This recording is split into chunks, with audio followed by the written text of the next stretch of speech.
Assalamualaikum warahmatullahi wabarakatuh. Halo semuanya, mahasiswa hebat. Apa kabar? Salam sejahtera dan salam kebajikan untuk kita semua.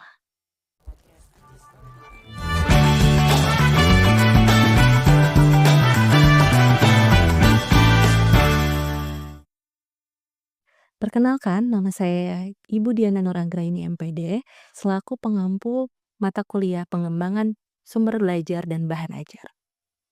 Pada pertemuan kali ini, kita akan membahas topik tentang hakikat dan karakteristik bahan ajar IPS. Setelah mengikuti perkuliahan ini, diharapkan Anda menguraikan hakikat materi pembelajaran, mendeskripsikan hakikat bahan ajar dan buku teks, mengidentifikasi jenis-jenis bahan ajar dan buku teks, serta mengklasifikasikan tujuan dan fungsi bahan ajar.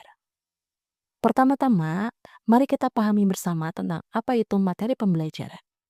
Materi pembelajaran IPS bertujuan memberikan pemahaman menyeluruh mengenai ilmu sosial agar mahasiswa mampu mengembangkan kemampuan analisis sosial di lingkungan sekitarnya. Materi dikembangkan dari konteks lingkungan kehidupan peserta didik sehari-hari, baik lingkungan fisik, kehidupan sosial, kehidupan budaya, ekonomi, psikologis, dan keterpaduan pada materi pembelajaran lainnya. Menurut Prastowo, menekankan bahwa materi merupakan isi bahan ajar yang mengandung isi meliputi 3 macam, yaitu pengetahuan yang berisi fakta, konsep, prinsip, dan prosedur. Kemudian, keterampilan dan sikap yang berisi nilai.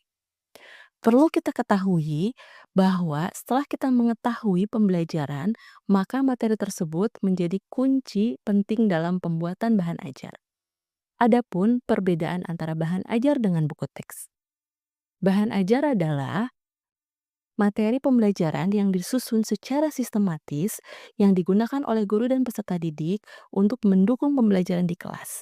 Sedangkan buku teks merupakan sumber informasi yang dapat dijadikan sebagai buku pegangan oleh guru dan peserta didik dan disusun dengan struktur dan urutan berdasarkan bidang ilmu tertentu serta biasanya diterbitkan oleh penerbit. Selanjutnya terdapat dua jenis bahan ajar. Yang pertama ada bahan ajar yang didesain secara lengkap, yang kedua adalah bahan ajar yang didesain tidak lengkap. Bahan ajar yang didesain secara lengkap itu memuat semua komponen secara utuh, di mana di dalamnya ada tujuan pembelajaran, ada ilustrasi, media, alat peraga, latihan, tugas, kuis, evaluasi, dan umpan balik. Kemudian yang kedua, bahan ajar yang desain tidak lengkap. Itu biasanya media ajar, alat peraga, dan alat bantu yang memang contohnya itu peta, globe, model kerangka manusia, dan lainnya. Sedangkan menurut Tarikan, ada 4 klasifikasi buku teks. Yang pertama adalah buku teks yang berasal dalam mata pelajaran atau bidang studi yang terdapat di SD, SMP, dan SMA. Kemudian yang kedua ada buku teks berdasarkan mata kuliah yang biasanya dipakai oleh perguruan tinggi. Yang ketiga ada buku teks berdasarkan penulisan buku teks yang dimungkinkan di setiap jenjang pendidikan itu ada. Kemudian yang keempat ada buku teks yang berdasarkan pada jumlah penulis buku teks. Dan buku teks tersebut semuanya merupakan buku teks yang dirancang untuk pendidikan dasar, menengah, dan di dalamnya ada buku teks pendukung serta buku teks utama. Buku teks utama itu dijadikan buku pegangan khusus atau buku pegangan inti bagi guru dan peserta didik di sekolah. Sedangkan buku teks yang ada dijadikan sebagai buku pendamping itu dijadikan buku pelengkap dan buku untuk memperkaya serta tambahan dari buku teks utama. Bahasan selanjutnya adalah apa itu tujuan dan manfaat bahan ajar. Tujuan bahan ajar disusun diantaranya menyediakan bahan ajar sesuai dengan tuntutan kurikulum dengan mempertimbangkan kebutuhan peserta didik.